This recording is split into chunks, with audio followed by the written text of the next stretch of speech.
BSNL ఇప్పుడు కొత్తగా ఒక ప్లాన్ తీసుకురాబోతుంది. అందులో 251 రూపాయలకి మనం కనుక రీఛార్జ్ చేస్తే బిఎస్ఎన్ఎల్ చెందినటువంటి బీటీవీ యొక్క యాక్సెస్ కూడా లభిస్తుంది. అంటే 450 టీవీ ఛానల్స్ ఉంటాయి ఇందులో. ఇది కాకుండా రోజుకి 100 GB మనం 100 GB వాడుకోవచ్చు. ఇక ఎస్ఎంఎస్లు, ఫోన్ కాల్స్, ఇక అవన్నీ కూడా అన్లిమిటెడ్. ఇవన్నీ కూడా మనకి 251 రూపాయలకి వస్తుంది. అంటే రోజుకి 9 రూపాయల లోపే, అంటే ₹8.96 పడుతుంది. బిఎస్ఎన్ఎల్ ఇప్పుడు ఈ ప్లాన్ ని తీసుకురాబోతుంది. ఇది గనక అందుబాటులోకి వస్తే చాలా మందికి యూజ్ ఉంటుంది. కాకపోతే బిఎస్ఎన్ఎల్ చిన్న పని చేయాలి, నెట్వర్క్ అందుబాటులోకి తీసుకురావాలి. చాలా దగ్గరలో నెట్వర్క్ అందడం లేదు, చాలా తక్కువ ఉంది నెట్వర్క్. అయితే ఇప్పుడు ఈ నెట్వర్క్ ని పెంచే ప్రయత్నాలు కూడా చేయాలి. ఎక్కడికక్కడ సిగ్నల్స్ అనేది చాలా ఇబ్బందిగా ఉంది. ఆ సిగ్నల్స్ ని కనుక సాల్వ్ చేయగలిగితే బిఎస్ఎన్ నెట్వర్క్ విపరీతంగా పెరిగే అవకాశాలు ఉన్నాయి. మళ్ళీ ఇప్పుడు ఈ నెట్వర్క్ కంపెనీలన్నీ కూడా ఒక పెద్ద దందాకు మొదలెట్టేశాయి. కాబట్టి ఇప్పుడు బిఎస్ఎన్ఎల్ గనక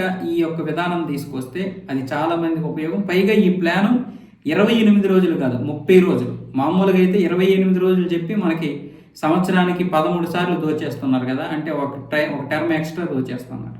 కానీ ఇప్పుడు బిఎస్ఎన్ఎల్ 30 రోజులకే తీసుకొస్తుంది, అంటే సంవత్సరానికి 12 సార్లు మాత్రమే. కాబట్టి ఈ ప్లాన్ అందుబాటులోకి వస్తే అందరికీ కూడా చాలా మంచిది.